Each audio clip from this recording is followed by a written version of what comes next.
నేను ఒక person introduction ఇవ్వడానికి చాలా గర్వంగా ఫీల్ అవుతున్నాను. ఎందుకనంటే కోవిడ్ టైమ్స్లో ఏం కేసెస్ లేవు, ఏమి లేవు, కోర్ట్స్ అన్ని బంద్ అయిపోయాయి, క్లోజ్ అయిపోయాయి. సో ఎలాంటి ఇన్కమ్ రావట్లేదు. ఎంబీబీఎస్ అయిపోయి బయటకు వచ్చినటువంటి అబ్బాయి కోచింగ్ వెళ్ళి ప్రిపేర్ అవుదాము, లేకపోతే క్లాసెస్ వెళ్దాము, ఎలా అయినా ప్రిపేర్ అవుదాము అని అనుకున్న తరుణంలో అసలు ఇన్కమ్ లేదన్నమాట ఇంట్లో. 2022లో స్టార్ట్ చేశాడు ఒరిజినల్ ప్రిపరేషన్. సత్తన్నపల్లి అనే ఊరిలో వాళ్ళ ఊరు నుండి ఒక స్కూల్, మామూలు లోకల్ స్కూల్లో ఇంగ్లీష్ మీడియంలో జాయిన్ చేయించారు. బట్ హవెవర్ ఒక 5గురు మాత్రమే 5 కిలోమీటర్ల దూరంలో ఉన్నటువంటి స్కూల్కు రోజు వెళ్ళి ఇంగ్లీష్ మీడియంలో చదువుకొని వచ్చేవాడు అనమాట. అలా జరిగినటువంటి ప్రయాణము 15 లక్షల మెజారిటీని దాటుకొని 797 ర్యాంక్లో ఉండి ఈరోజు మీ అందరి ముందు, and I'm also very happy. So I'm feeling as if my own brother got this service. I'm very happy. Pratish, congratulations. So this is Dr. Pratyush. So I am a student of Vishnu IAS. So I was about to quit my preparation and move towards pursuing my post graduation after MBBS because I did not clear UPSC exam twice and continuously. అసలు నేను fit కాదేమో యూపీఎస్సీకి, మన పని మనం చూసుకుందాం, ఎందుకు వచ్చింది మనకి, అవసరమా అనుకున్నప్పుడు కష్టపడుతున్నాను. I have some intelligence but I need a mentor to guide me. So then I came to sir. నాకు ప్రిలిమ్స్కి మెయిన్స్ గ్యాప్ మధ్యలోనే నేను ఆంథ్రోపాలజీ చదివాను. సో నాకు టైం లేకపోవడం వల్ల సార్ వీడియోస్ ఇచ్చారు, టెస్ట్ సిరీస్ పర్ఫెక్ట్ కరెక్షన్ చేశారు. సో ఈ encourage me through out my journey. నేను 2023 ఈ ఇంటర్వ్యూకి వెళ్ళాను, but I was not able to make in to the finalist. But sir was with me on that day. అందరూ ఆ ర్యాంకర్లను ఫోటోలు పెట్టుకుంటారు, బట్ సార్ మాత్రం ఆ రోజు my favourite student or my good person, he did not get a rank అని ఆ రోజు స్టేటస్ పెట్టుకొని నాకు కాల్ చేసి మాట్లాడి మెసేజ్ చేశారు. సో సార్ ఆ రోజు చెప్పారు, sir we should have a revenge party next year Ruthyush అని. I think hopefully this is our revenge party sir. Thank you very much sir. First of all congratulations sir. What is your prelim strategy sir? Prelim strategy ఎప్పుడు కూడా మీరు ఎప్పుడు 200 score చేయడానికి try చేయకూడదు. So ఈ cut off ఎంత వస్తుంది, ఎంత మార్జిన్ ఉంది. There is a rule called as 80% of questions will come from 20% of syllabus only. అది స్టాటిక్ పార్ట్ కానివ్వండి, కరెంట్ అఫైర్స్లో కొన్ని డైమెన్షన్స్ కానివ్వండి. సో దాని నుంచి 80% ఆఫ్ క్వశ్చన్స్ వస్తాయి. సో మనం నెక్స్ట్ 20% మీద పెట్టుకుంటే లైఫ్ లాంగ్ చదువుతూనే ఉంటాం. సిలబస్ ఎప్పుడు ఫినిష్ అవ్వదు, ఎగ్జామ్ కూడా క్లియర్ అవ్వదు. సో మన క్వశ్చన్ పేపర్స్ని పీవైక్యూని అనలైజ్ చేసి ఆ 80% క్వశ్చన్ దేని నుంచి వస్తున్నాయి, with less usage of time అది ఎలా కవర్ చేయొచ్చు. So mostly major subjects like geography కానివ్వండి, పాలిటీ కానివ్వండి, ఎకానమీ, హిస్టరీ, ఇవేంటంటే స్టాటిక్ సిలబస్ 50-60 క్వశ్చన్స్ వస్తాయి. If you are able to score 40-50 questions in that you will be in the list definitely. Time అనేది చాలా తక్కువ ఉంటుంది. ఆన్సర్ రైటింగ్లో మెయిన్స్లో మీరు ఎలా ఓవర్కమ్ చేశారు? This is my problem which I was not able to clear mains in ఇయర్స్లో. ఎందుకంటే I'm not writing test series. Test series మీరు టెస్ట్ సెంటర్లో కూర్చొని రాయడం వల్ల ఏమైందంటే మీకు 3 hours ఇస్తారు పేపర్, దాని తర్వాత మీ దగ్గర పేపర్ ఉండదు కదా. సో డెఫినెట్లీ మీరు 3 hours ఫుల్ పేపర్ రాయడానికి ట్రై చేస్తారు. అలా కాకుండా మీరు ఇంట్లో కూర్చొని రాయడము, అసలు టెస్ట్ సిరీస్ రాయకుండా ప్లాన్ చేసుకోవడము ఏమైపోయిందంటే will not practice that. So మనం ఒక్క క్వశ్చనే 1 hour రాస్తాము, హాఫ్ అన్ అవర్ రాస్తాము, ఏదో చేసేయాలి, బెస్ట్ ఆన్సర్ రాయాలని చెప్పేసి చాలా టైం పెడుతుంది దాని మీద. దానివల్ల మీకు స్పీడ్గా రాసేది స్కిల్ రాదు. మీరు ఎన్ని టెస్ట్ ఎక్కువ రాస్తే మీరు అంత ఫాస్ట్గా ఆ క్వశ్చన్ క్యాలిక్యులేట్ చేసుకొని బ్రెయిన్ స్టార్మ్ చేసి దాన్ని నీట్గా ప్రజెంట్ చేసిన స్కిల్ వస్తుంది. It's a skill, it's not a talent. So how much you practice, that much fastly you will be able to make it. What are your interview questions and how long it went, like interview sessions? So my father is a lawyer కాబట్టి law background కూడా ఉంది father వల్ల. So new criminal laws ఏంటి, what provisions have change for doctors, or I come from Guntur district. So అక్కడ tobacco problem is prevalent. Tobacco cultivation జరుగుతుంది, దాన్ని ఎలా overcome చేస్తాము, వే ఫార్వర్డ్ ఏంటి, దీని మీద అడిగారు. సో యాజ్ ఎ డాక్టర్ కాబట్టి safety of doctors is a question right now. So safety of doctors మీద క్వశ్చన్స్ అడిగారు. Or medical tourism is in budget. So medical tourism మీద how shall we improve, Indian status ఏంటని, ఇలాంటి questions అడిగారు mostly. Most problem నేను చెప్పాల్సింది ఏమంటే never lose hope. ఎందుకంటే మీరు ఫైట్ చేస్తే ఎప్పుడు కూడా ఫెయిల్యూర్ అనేది ఉండదు. ఫస్ట్ క్వశ్చన్ మీరు ఎప్పుడైనా యూపీఎస్సీ ప్రిపరేషన్ స్టార్ట్ చేసినప్పుడు ఏ నోట్స్ అయినా ఫస్ట్ పేజ్లో వై యూపీఎస్సీ అని రాసుకోండి. సో దానికి మీకు స్ట్రాంగ్ ఆన్సర్ ఉంటే మీరు ఎన్నిసార్లు ఫెయిల్ అయినా కానీ you will bounce back higher. నమస్తే, నేను Kavitha. Welcome to I dream. సివిల్స్లో ర్యాంకు కొట్టాలి, ఆల్ ఇండియా సివిల్ సర్వీసెస్లో జాయిన్ అవ్వాలి అనేది చాలామందికి ఒక కళగా ఉంటుంది. ఆ కళని నెరవేర్చుకోవడానికి వెనకాల బోల్డ్ అంత పట్టుదల, కఠిన శ్రమ, నిద్రలేని రాత్రులు ఎన్నో ఉంటాయి. వాటన్నిటినీ దాటుకొని ర్యాంక్ కొట్టి మేము సివిల్ సర్వీసెస్లో జాయిన్ అవుతున్నాము అని చెప్పుకున్నప్పుడు వచ్చేటువంటి ఆ గర్వం ఎంతైనా వెలకెట్టలేంది. అలాంటి గర్వపడేటువంటి ఒక ర్యాంకర్తో ప్రస్తుతం మనమున్నాము IAS academy, Vishnu IAS academy, modern Gurukul for civil services. మనతో పాటుగా ఉన్నారు ఆల్ ఇండియా సివిల్ సర్వీసెస్ 2024లో 797 ర్యాంక్ సాధించినటువంటి ప్రత్యూష్. హలో ప్రత్యూష్, నమస్తే and congratulations. Thank you ma'am, నమస్తే and thank you for your wishes.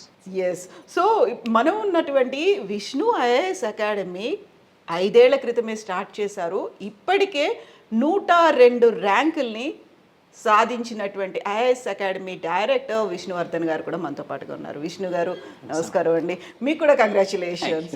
నేను ఫస్ట్ ప్రత్యూష్ దగ్గరికి వెళ్దాం అనుకున్నాను, but want to take your opinion and ఏమంటారు దాన్ని, ఒక ఆనందం ఉంటుంది చూడండి, గర్వపడే క్షణాలు అనేది.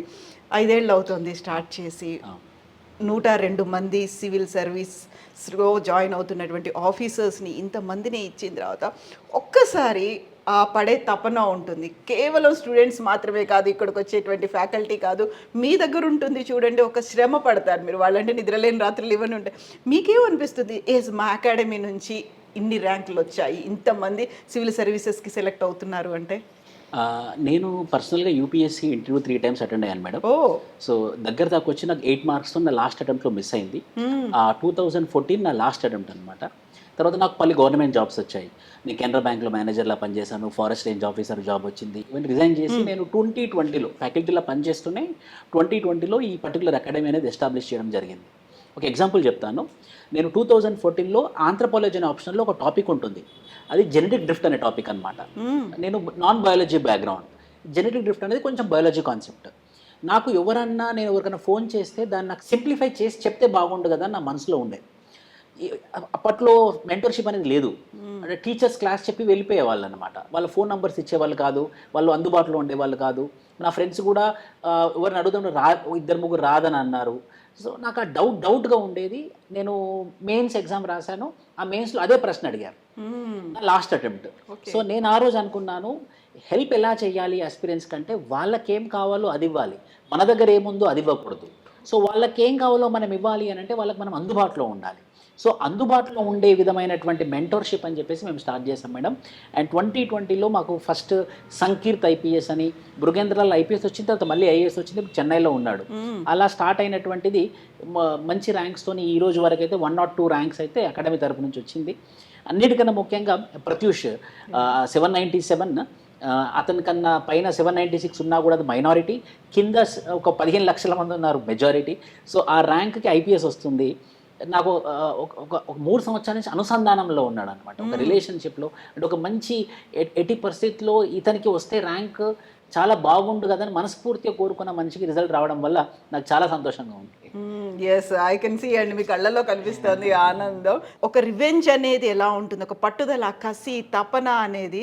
మీరు అదే స్టేజ్ నుంచి వచ్చారు, మీరు ఇప్పుడు మెంటార్ అయ్యారు ప్రత్యూష్ క్రాక్ చేయడానికి, అక్కడ దాకా వెళ్ళడానికి. సో ప్రతి మూమెంట్ ఇక్కడ జాయిన్ అయిన దగ్గర నుంచి ఇప్పుడు ర్యాంక్ వచ్చిన తర్వాత సెలబ్రేటింగ్ మూమెంట్ ఇప్పటిదాకా ప్రతిదీ గుర్తుపెట్టుకున్నాడు కదా ప్రత్యూష్. సో ఆ స్టేజ్లో ప్రత్యూష్ మీద మీకు ఎందుకు కాన్ఫిడెన్స్ అనిపించింది? అంటే చాలా జెన్యూన్ హానెస్ట్ ఎఫర్ట్స్ పెడుతున్నాడు మేడం. అంటే చాలా తక్కువ ఉంటారు. ఈ ఎగ్జామ్ ఏంటంటే మనము నిజాయితీగా ఉండాలి. సో ప్రత్యూష్ ఏంటంటే వాళ్ళ పేరెంట్స్ గురించో లేకపోతే మెంటర్స్ గురించో కాకుండా తన గురించి తాను ఆలోచించుకుంటూ హానెస్ట్ ఎఫర్ట్స్ పెడుతున్నారు. ఖచ్చితంగా హానెస్ట్ ఎఫర్ట్స్ పెట్టే వాళ్ళకి దేవుడు, నేచర్ ఏదో విధంగా కనికరిస్తుంది. సో లాస్ట్ అటెంప్ట్ నాకు బాగా గట్టి గుర్తు అనమాట. 2023 అటెంప్ట్లో ఇంటర్వ్యూ దాకా వెళ్ళాడు, మెయిన్స్ రాశాడు, ప్రాపర్గా అన్ని ఎఫర్ట్స్ పెట్టాడు. ఒక మనిషి ఎంతగానో అయితే ఎఫర్ట్స్ పెట్టగలడు అంత మనిషి అన్ని ఎఫర్ట్స్ పెట్టాడు, అయినా ర్యాంక్ రాలేదని చెప్పేసి నాకు చాలా బాధ అనిపించింది. సో మన ప్రత్యూష్ చెప్పినట్టు నేను బాగా ఎక్స్పెక్ట్ చేశాను అనమాట సర్వీస్ వస్తుందని. రాకపోయేసరికి నాకు ప్రత్యూష్ ఎక్కడ లో అయిపోతాడో, ఎక్కడ కిందికి అయిపోతాడో అని చెప్పేసి నాకు లాస్ట్ టైం 14 ర్యాంక్స్ వచ్చాయి, మంచి ర్యాంక్స్ వచ్చాయి లాస్ట్ టైం కూడా. సో ర్యాంకర్స్తో పాటు నేను ప్రత్యూష్ గురించి నేను నా స్టేటస్లో పెట్టుకున్నాను అనమాట. సో దట్ హీ మైట్, ఆయనకు ర్యాంక్ రాలేదు కానీ దాని అర్థం ఈజ్ నాట్ అచీవర్ అని అనుకోలేము మనము. నా దృష్టిలో అచీవర్ ర్యాంక్ రానప్పుడు 2023లో. మళ్ళీ 2024లో మేము అనుకున్నాము మనం యూపీఎస్సీ మీద రివెంజ్ తీసుకోవాలి, మనకి ఎందుకు రాదు అని చెప్పేసి నాకు కూడా గుర్తుంది. నేను ఎప్పుడైనా కూడా ఆయన ఎగ్జామ్ రాసినా కూడా మనం రాసినట్టు మనం రాయాలి అన్నట్టే రాసాము. But he deserve it. నేను ఎందుకు ఒక ఎగ్జాంపుల్ చెప్తాను మేడం. 2019లో తన ఎంబీబీఎస్ ఇంటర్న్షిప్ 2020 కల్లా అయిపోయింది. 2020 అయిపోయిన తర్వాత మీకు తెలుసు వాళ్ళ ఫాదర్ అడ్వకేట్, ఇప్పుడు చెప్పారు. అడ్వకేట్ ఏంటంటే క్లయింట్స్ వస్తేనే పాపం రెవెన్యూ ఇంట్లో గడవడం అనేది జరుగుతుంది. ఏదో అడ్వకేట్ అనగానే వాళ్ళ క్లయింట్స్ వస్తేనే కదా మేడం వాళ్ళకు డబ్బులు వచ్చింది. కానీ 2020లో లాక్డౌన్, 2021లో లాక్డౌన్, కోర్ట్స్ అన్నీ పనిచేయట్లేదు, కొంచెం కష్టంగా ఉందన్నమాట. సో ఎలాగైనా నా డ్రీమ్ని అచీవ్ చేయాలి, 2020లో 2021లో ఎంబీబీఎస్ అయిపోయింది, ఎలాగైనా నేను యూపీఎస్సీకి వెళ్దాము అని అన్నప్పుడు తరుణంలో పాపం అతని దగ్గర ఇంట్లో డబ్బులు లేవు, కోచింగ్ తీసుకొని ప్రాపర్గా ముందే మనం క్లియర్ చేద్దామన్నప్పుడు. కానీ సొంతంగా తనను తను ఆలోచించుకొని తన ఎఫర్ట్స్ పెట్టి తనని నమ్ముకొని 2022లో బెస్ట్ ఎఫర్ట్స్ ఇవ్వడానికి ప్రయత్నం చేశాడు. ఆ తరుణంలో నేను 2022 ఎండ్లో 2023లో నేను కూడా అందుబాటులో అయినా, తను కూడా హార్డ్ వర్క్ చేశాడు. కానీ అప్పుడు కనుక అయ్యో ఇంట్లో పరిస్థితి బాగలేదు కదా, మరి నేను కూడా ఎంబీబీఎస్ అంటే మినిమం 50,000తో ఏదో ఒక హాస్పిటల్లో పని చేసుకోవచ్చు మనం. But still he didn't went and he worked, he was very ambitious. ఎలాగైనా సరే నాకు ఈ రోజు కాకపోయినా రేపు వస్తుంది, ఈ కోవిడ్ అనేది టెంపరీ, కోవిడ్ అనేది పర్మనెంట్ కాదని చెప్పేసి కోవిడ్నే జయించాడు. ట్రూ, కోవిడ్ని జయించాడు. ఇప్పుడు యూపీఎస్సీతో క్రాక్ చేసి ఒక రివెంజ్ పార్టీ కూడా రెడీ అవుతూ ఉన్నాడు. సో ఒక విల్ పవర్ ఉంటే చాలు, మనం ఎక్కడున్నా కానీ సాధించవచ్చు అనుకున్నప్పుడు విష్ణు ఐఏఎస్ అకాడమీ మీరు పెట్టుకుంది modern Gurukul for civil services అనేది. సో గురుకుల్ కాన్సెప్ట్ అనగానే మనకు వే బ్యాక్ ప్రతిదీ దగ్గరుండి నేర్పించడం అనే కాన్సెప్ట్ ఉంటుంది. టీచర్ అండ్ స్టూడెంట్ మధ్యలో ఉన్నటువంటి ఆ కనెక్షన్ ఎక్కడా బ్రేక్ అవ్వకుండా అటాచ్మెంట్ అనేది, అండ్ అక్కడి దాకా ఒక గోల్ని రీచ్ అవ్వడానికి ఎంతైతే పుష్ చేయాలో, ఎంతైతే హెల్ప్ చేయాలో అలా మెంటార్ ఆర్ టీచర్ చేస్తూ ఉంటారు. సో విష్ణు ఐఏఎస్ అకాడమీ కూడా అంతేనా, అదే పుష్, అదే మెంటార్షిప్? ఫర్ ఎగ్జాంపుల్ మ్యామ్, మీకు నేను సీసీటీవీలో కూడా చూపిస్తాను. మేము ఎర్లీ మార్నింగ్ 7 o'clock పిల్లలు వస్తారు మా అకాడమీలో. 7 to 9 న్యూస్ పేపర్ చదివిన తర్వాత 9 o'clock క్లాస్ ఉంటుంది. 9 to 1:30 వరకు క్లాస్ చేసిన తర్వాత లంచ్ ఉంటుంది. లంచ్ తర్వాత న్యూస్ పేపర్ అనాలిసిస్ క్లాస్ ఉంటుంది. తర్వాత ఈవినింగ్ 6 వరకు మళ్ళీ వాళ్ళకి లైబ్రరీస్ ఉంటాయి, రీడింగ్ రూమ్ ఉంది ఇన్స్టిట్యూషన్లో, ఇక్కడే కూర్చొని చదువుకుంటారు. 6 to 8 ఆప్షనల్ క్లాసెస్ ఉంటాయి. 8 o'clock మళ్ళీ వెళ్తారు అనమాట. అంటే ఎర్లీ మార్నింగ్ 7 o'clock వచ్చినటువంటి స్టూడెంట్ 8 o'clock మళ్ళీ ఇంటికి వెళ్తాడు. సో అందుకే Gurukul type, but modern Gurukul. So ఇంటికి వెళ్ళి వస్తావు, పాతకాలం గురుకుల్లో ఇంటికి వెళ్ళడం ఉండదు, ఇక్కడే రూమో హాస్టల్లో ఇంటికి వెళ్తావు అన్నమాట. సో 7 to 8 మాత్రం పక్క నుండి మేము ఎప్పుడు వాళ్ళని పర్యవేక్షిస్తూ, చదువుతున్నారా లేదా అని చూస్తూ, క్లాసెస్ ప్రాపర్గా జరుగుతున్నాయా లేవా, హై స్టాండర్డ్లో ఉన్నాయా లేవా, వాళ్ళకి ఇచ్చేటటువంటి కంటెంట్ యూపీఎస్సీ ప్యాటర్న్లో ఉందా లేదని చూస్తూ ఒక ప్రాపర్ ఎన్విరాన్మెంట్ అయితే ఎస్టాబ్లిష్ చేశాం మేడం. సో వాళ్ళకి కావాల్సినటువంటి ఒక ఎన్విరాన్మెంట్, అట్మాస్ఫియర్, ఫ్యాకల్టీ కూడా. ఇప్పుడు నాకు ప్రత్యూష్ చెప్పినట్టుగా మీరు ఢిల్లీ నుంచి ఇక్కడికి వస్తున్నారు అంటే ఇక్కడున్న వాళ్ళు ఎక్కడెక్కడి నుంచి వచ్చిన ఫ్యాకల్టీ ఉన్నారు మీ దగ్గర? ఢిల్లీ ఫ్యాకల్టీస్ ఉన్నారు మేడం, అలా హైదరాబాద్లో కూడా మంచి ఫ్యాకల్టీసే ఉన్నారు. ఫర్ ఎగ్జాంపుల్ ప్రతీష్ కూడా తన లాస్ట్ టైం ఇంటర్వ్యూ అయిపోయిన తర్వాత పిల్లలకి కరెంట్ అఫైర్స్ క్లాసెస్ పాపం ఉచితంగా చెప్పాడు. సార్ నేను ఎలాగో కరెంట్ అఫైర్స్ ప్రిపేర్ అయ్యాను కదా సార్, నాకు కూడా యూజ్ అవుతుంది, నేను చెప్పడం వల్ల నాకు కూడా కమ్యూనికేషన్ స్కిల్స్ పెరుగుతాయి, పిల్లలకు కూడా యూజ్ అవుతుంది కదా, సో దానికి పేమెంట్ ఎందుకు లేని చెప్పేసి పాపం ఫ్రీగా కూడా క్లాసెస్ చెప్పాడు మన దగ్గర ప్రత్యూష్. అలా హైదరాబాద్లో మంచి ఫ్యాకల్టీస్ ఉన్నారు, యాజ్ వెల్ యాజ్ ఢిల్లీ నుంచి వచ్చినటువంటి ఫ్యాకల్టీస్ కూడా మన దగ్గర ఉన్నారు మేడం. అంటే ద బెస్ట్, ఎవరైతే యూపీఎస్సీ ఇంటర్వ్యూకి వెళ్ళారో వాళ్ళు మాత్రమే క్లాసెస్ చెప్పాలి. అది కూడా ఒక సీనియర్ మెయిన్ సబ్జెక్ట్స్ అయితే మాత్రము ఒక 10 years ఎక్స్పీరియన్స్ ఉన్న వాళ్ళు మాత్రమే చెప్తారు క్లాస్. సో ఇప్పుడు ఒకరు సాధించారు, సివిల్స్లో ఒక ర్యాంక్ కొట్టారు. నిజంగా ప్రత్యూష్ని చూస్తే అదే అనిపిస్తుంది. విలేజ్ అంతా సెలబ్రేట్ చేసుకుంటుంది, మా ఊరు నుంచి ఒకరు వచ్చారు, ఐఏఎస్ అయ్యారు, ఐపీఎస్ అయ్యారు అనే కాన్సెప్ట్. సో మన దగ్గర నుంచి కూడా అదే వస్తూ ఉంది కదా, నేను చెయ్యాలి. సో అలాంటి వాళ్ళకి మీరు ఏం చెప్తారు? ఏ తపనతో ముందుకెళ్ళాలంటారు? కోచింగ్ సెంటర్లో జాయిన్ అయిన ప్రతి విద్యార్థికి ర్యాంక్ వస్తుందంటే అబద్ధం. ప్రతి విద్యార్థికి రాదు, వాస్తవానికి దగ్గరగా ఉండాలి మనం. పట్టుదల, ఒక కన్సిస్టెంట్ మైండ్, ఇంగ్లీష్ లాంగ్వేజ్, ఎందుకంటే ఇంగ్లీష్లో రాసే వాళ్ళైతే ఇంగ్లీష్ లాంగ్వేజ్, తెలుగులో రాసే వాళ్ళైతే ఒక fluent Telugu language, answer writing practice, ఒక 10 నుంచి 12 గంటలు చదువుతానని చెప్పేసి మైండ్ సెట్ బిల్డప్ చేసుకోవాలి. మళ్ళీ ఈ హైదరాబాద్ లాంటి ప్లేసెస్కి రావాల్సిందే. ఇక్కడ ఏంటి, అమ్మ నాన్న ఉండరు, అన్కంట్రోల్డ్ ఏరియా అయిపోతుంది. సో ఎన్నో నావిగేషన్స్ వస్తూ ఉంటాయి. అవన్నీ పక్కన పెట్టేసి నేను చదువుకోవడానికి వచ్చాను, మా అమ్మ నాన్న కష్టపడి నాకు చదివిస్తున్నారు, నేను చదువుకోవడమే నా పని అనే ఒక ఆలోచనతో వస్తే మాత్రం ఖచ్చితంగా మీకు రిజల్ట్ అయితే వస్తుంది. అలా కాకుండా నేను ఊరికే టైంపాస్కి వచ్చాను అనుకుంటే మాత్రం ఖచ్చితంగా సివిల్ సర్వీసెస్కి రాదు, అలాంటి వాళ్ళకి రాదు. సో అది మాత్రం మీరు ఫోకస్డ్గా ప్లాన్ చేసుకొని అమ్మా నాన్నని సుఖం వాళ్ళకి మంచి జరిగేలాగా ఆలోచించుకుంటే మాత్రం obviously will get the result. నాకు విష్ణు గారు, ఇప్పుడు యూజువల్గానే సివిల్ సర్వీసెస్లో వాళ్ళకి ర్యాంక్స్ వచ్చాయని చెప్పుకున్నప్పుడు చాలా పెద్ద ఎత్తున సెలబ్రేషన్స్ అనేవి ఉంటాయి. మామూలుగా కాదు, ఇన్ని ర్యాంక్స్ మాకు వచ్చాయనేది ప్రతిరోజు అలా వినిపిస్తూ ఉంటుంది, క్యాంపెయినింగ్లు అనేవి కనిపిస్తూ ఉంటాయి. బట్ ఇక్కడ ఒక చిన్న డిఫరెన్స్ అనేది కూడా ఉంటుంది కదా. మెయిన్స్, ప్రిలిమ్స్, ఇంటర్వ్యూ, ఈ రెండు ఉన్నాయి. ఈ రెండిటి తర్వాత వాళ్ళు అటెండ్ చేయాల్సిన, అంటే ఇంటర్వ్యూస్ అటెంప్ట్ చేయాల్సిన అవసరం ఉంటుంది. క్లాస్ రూమ్లో వాళ్ళు ఏం చేశారు ఇవన్నీ కూడా ఉంటాయి కదా. సో విష్ణు ఐఏఎస్లో ఏం జరిగింది ఇప్పటిదాకా? నేనేమో ప్రత్యూష్ క్లాస్ రూమ్ స్టూడెంట్ అని చెప్పాను. క్లాస్ రూమ్ స్టూడెంట్ ఏంటి, ఇంటర్వ్యూస్ ఏంటి, ఇవన్నీ ఏంటి, ఎలా మీరు చేస్తారు వీటన్నిటిని? అంటే మేడం, ఇది 3 అంచెల పరీక్షా విధానం. ప్రిలిమ్స్, మెయిన్స్, ఇంటర్వ్యూ ఉంటుందన్నమాట. ఇందులో ఒకటేమో జనరల్ స్టడీస్ అనే సబ్జెక్ట్ ఉంటుంది. కొందరు పిల్లలు prelims come mains full course join అవుతారు, కొందరు ఓన్లీ ఆంథ్రపాలజీ జాయిన్ అవుతారు, కొందరు ఆంథ్రపాలజీలో ఎగ్జామ్స్ రాయడానికి కోసం జాయిన్ అవుతారు, కొందరు anthropology test series multiple times join అవుతారు, కొందరు ఓన్లీ ఇంటర్వ్యూ గైడెన్స్ కోసం జాయిన్ అవుతారు, కొందరు ఓన్లీ మాక్ ఇంటర్వ్యూస్ అంటే ఆ రోజు ఒక ప్యానల్ ఆఫ్ బోర్డు కండక్ట్ చేస్తే ఆ మాక్ ఇంటర్వ్యూకి అటెండ్ అయ్యి మాత్రం వెళ్ళిపోతారు, ఆ ఎక్స్పోజర్ కోసం అనమాట. ఇలా వీళ్ళకి పలు స్టేజెస్లలో ఆ అకాడమీస్ వాళ్ళకి హెల్ప్ చేస్తూ ఉంటాయి. పాపం అకాడమీస్ కూడా వాళ్ళ యొక్క హెల్ప్ ఎంతైతే చేయగలరో అంత హెల్ప్ చేస్తారు. సో అలా ఉంటుంది.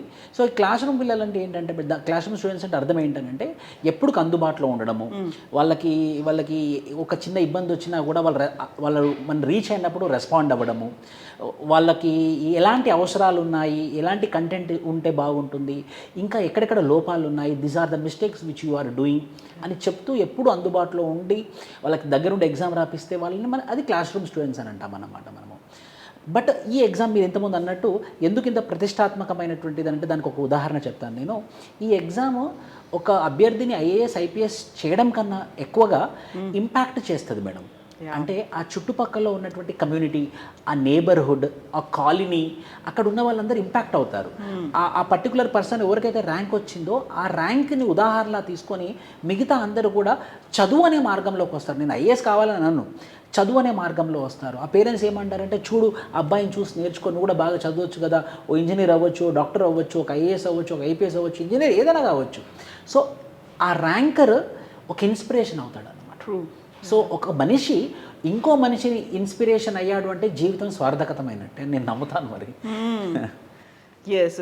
సో దానికి ఒక బెస్ట్ ఎగ్జాంపుల్ ఇప్పుడు మన ముందున్నటువంటి ప్రత్యూష్. మీరు అనుకున్నట్టుగా ఎక్కడైతే లోపం జరిగిందో దాన్ని అధిగమించాలి. ఇప్పుడు నాకు అక్కడ ఛాన్స్ అయిపోయింది, నెక్స్ట్ జనరేషన్, నా నెక్స్ట్ వాళ్ళకి ఒక ఇన్స్పైరింగ్గా ఉండాలి, అట్ ద సేమ్ టైం వాళ్ళు నా పొజిషన్లో చూడాలి అనేది. సో ఇప్పటికీ ఇక్కడ నుంచి గ్రూప్ 1 సర్వీసెస్కి వెళ్ళిన వాళ్ళు ఉన్నారు, సివిల్స్లో, ఐఏఎస్లు, ఐపీఎస్లు, ఇంతమంది అయినప్పుడు ఒకసారి అలా కూర్చొని చూస్తే ఏమనిపిస్తుంది మీకు ఆ పొజిషన్లో ఉన్నప్పుడు? నాకు రాలేదు మేడం, నేను 3 సార్లు ఇంటర్వ్యూకి వెళ్ళాను. ముందుగా చెప్పినట్టు నాకు రాంది నా స్టూడెంట్స్కి రావడం నాకు చాలా సంతోషం అనిపిస్తుంది, చాలా గర్వం అనిపిస్తుంది. ఎందుకంటే నాకు రాలేదే అని బాధపడ్డాను, చాలా 3 సార్లు ఇంటర్వ్యూకి వెళ్ళాను నేను. ఒకసారి అయితే 4 మార్క్స్తో మిస్ అయిపోయింది. నా మార్క్ షీట్ సోషల్ మీడియాలో ఉన్నాయి. సో నాకు మిస్ అయినందుకు ఆ బాధ కాస్త ఈ యొక్క విజయం, విద్యార్థుల యొక్క విజయంతో అది నిండుకుందని నాకు అనిపిస్తుంది. సో మీరు కూడా ఒక రకంగా రివెంజ్ తీసుకుంటున్నారు ఇంతమందిని అందిస్తూ. సో ఆల్రెడీ ట్రిపుల్ డిజిట్కి వచ్చేసారు మీరు. 5 ఇయర్స్లోనే 1 or 2 అంటే 3 డిజిట్స్ అనేవి క్రాస్ అయిపోయాయి, సెంచరీ కంప్లీట్ చేసుకున్నారు. నెక్స్ట్ మీ గోల్, మీ టార్గెట్ ఏంటి, ఏం చేద్దాం అనుకుంటున్నారు? ఏం లేదు మేడం, ఇదే ఎవ్రీ ఇయర్. ఇప్పుడు మళ్ళీ ప్రతీష్ మళ్ళీ అటెంప్ట్ ఇస్తే మళ్ళీ అతను ఐఏఎస్ కోసం నా శాయశక్తులు హెల్ప్ చేస్తాను. ఇదే ప్రాసెస్.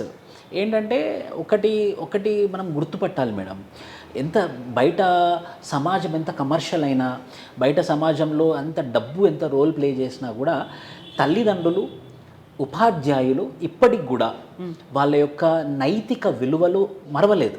ఒక 90% of the parents, 95% of the parents, 90% of the teachers అయితే ఇప్పటికి కూడా వాళ్ళ నైతికతనైతే వాళ్ళు వదలలేదు. వాళ్ళకి ఇంకా విలువలకు ఇంపార్టెన్స్ ఇస్తున్నారు, అట్లీస్ట్ వాళ్ళ విద్యార్థుల పట్ల. సో అదే కంటిన్యూ చేద్దామని నేను అనుకుంటున్నాను. ఆ స్వార్థం కూడా ఉండాలి కదా, నా స్టూడెంట్స్ అనే ఒక స్వార్థం ఉండాలి, వాళ్ళు నా పొజిషన్లో చూడాలి అనేటువంటి ఒక ఆశయం ఎంత ఉంటుందో కదా. సో నెక్స్ట్ రెడీగా ఉన్నారు విష్ణు గారు అయితే, ఎస్ నేను మళ్ళీ ప్రత్యూష్కి ఐఏఎస్ కోచింగ్ కూడా ఇవ్వడానికి రెడీగా ఉంటాను అనేది. So best wishes to you. And మీరు చెప్పినట్టుగా మళ్ళీ మీరు పార్టీ ఇవ్వండి సార్కి, రివెంజ్ పార్టీ అవుతుంది, ఈరోజు అయిపోతుంది, నెక్స్ట్ ఇయర్ మళ్ళీ మనం ఇంకొక ఇంటర్వ్యూ ప్లాన్ చేసుకుందాం. Best wishes to you Pratyush. Thank you ma'am, thank you very much. So Vishnu గారు థ్యాంక్ యూ సో మచ్ అండి. Best wishes. మీరు చెప్పినట్టుగా ఆశయాన్ని కంటిన్యూ చేయండి, అట్ ద సేమ్ టైం ఆ రివెంజ్ అనేది ఉండాలి అండ్ స్వార్థాన్ని కూడా కంటిన్యూ చేయండి. థ్యాంక్ యూ సో మచ్ అండి. Thank you. Best wishes to you also sir. Thank you.